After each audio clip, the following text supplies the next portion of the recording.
Aujourd'hui, je vais vous parler du concept de performance puis mouvement. On a une phrase qu'on utilise souvent nous autres entre les coachs, c'est « Beware the lure of the sexy move ».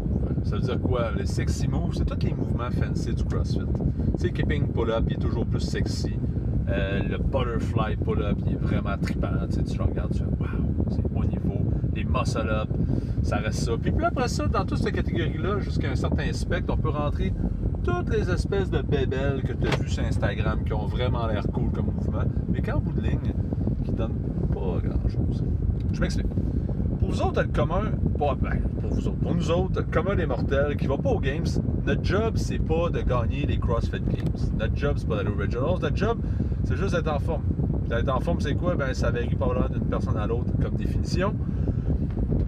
Puis pour bien des gens, ça peut juste être d'être capable de passer ma journée au travail, d'être capable de m'occuper de mes kids, puis de jouer avec quand le week-end arrive. Puis c'est look good naked, toutes ces histoires-là. Donc en bout de ligne, est-ce que tu as vraiment besoin d'être capable de faire un muscle-up? As-tu vraiment besoin de faire un keeping pull-up? Puis en même temps, as-tu besoin de snatcher? Ouf! La question à 100$. La réponse à tout ça, c'est non. Parce que tout ça, que ce soit le keeping pull-up, ça reste du mouvement qui devient comme hyper cardio puis de l'endurance, qui est juste ta capacité à montrer ta force musculaire pendant longtemps sur un mouvement qui devient hyper cardio. Le snatch, ta capacité d'exploser en amenant une barre au-dessus de ta tête, mais en bout de ligne, le transfert dans la vie de tous les jours, il est vraiment pas évident.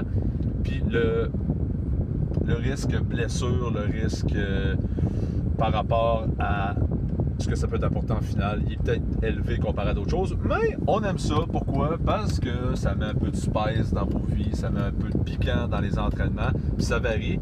Sinon, comme je dis à beaucoup de gens, ben on pourrait simplement vous conditionner avec du kettlebell, des thrusters, puis du sled, puis un peu de course, puis vous auriez un cardio de feu, mais à longue, tout le monde se flinguait. Bon, ça c'est là.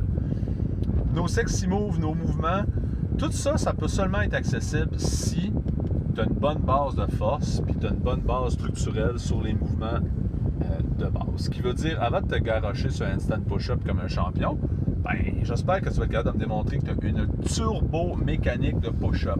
Puis si ta mécanique de push-up au sol, parce que tu n'es pas capable de toucher au sol, le chest est tout croche, les épaules bougent, ben s'il te plaît, laisse-toi guider par les coachs qui vont te dire, ben écoute mon grand ou ma grande, c'est peut-être une bonne idée de te mettre sur une boîte pour être capable de te placer comme il faut puis travailler justement ta mécanique d'épaule pour éviter qu'on te défonce les deux épaules plus tard quand tu vas essayer par toi-même de faire des handstand push-up à répétition ou des bar muscle-up ou des trucs de même, ce qui n'est pas terrible.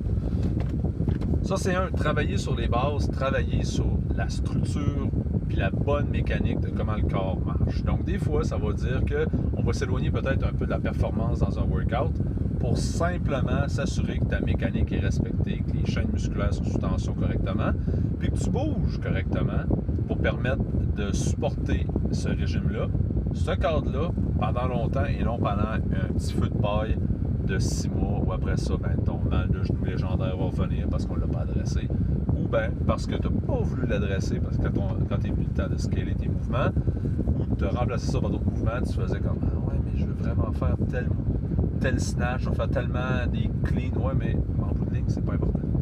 C'est pas important parce que sur la longévité, que tu n'aies pas fait de clean aujourd'hui ou durant le dernier mois, puis tu aies fait du structurel, puis tu t'es renforcé pour bien bouger dans les axes, ça va être beaucoup plus payant pour ta longévité et ta qualité de vie. Donc, pour retenir là-dessus, guys, qu'est-ce qu'on fait? Structure, bonne mécanique de mouvement, travailler sur votre force en général. On revient aux bases. Des hollows, des push-ups, des strict pull-ups, des strict handstand push-ups, des strict muscle-up, des snatchs qui sont faits à la perfection avec une bonne stabilisation de l'épaule, bien placée. Puis après ça, ben, on se tient un petit peu loin des performances des fois pour s'assurer que le corps marche comme il faut. Donc des fois, on peut faire des subs, utiliser des dumbbells, utiliser des fameux sandbags, ceux qui sont habitués. Mais on travaille sur les bases, travaille les structures, guys, avant de se partir dans des sexy mouvements. That's it. Weekend.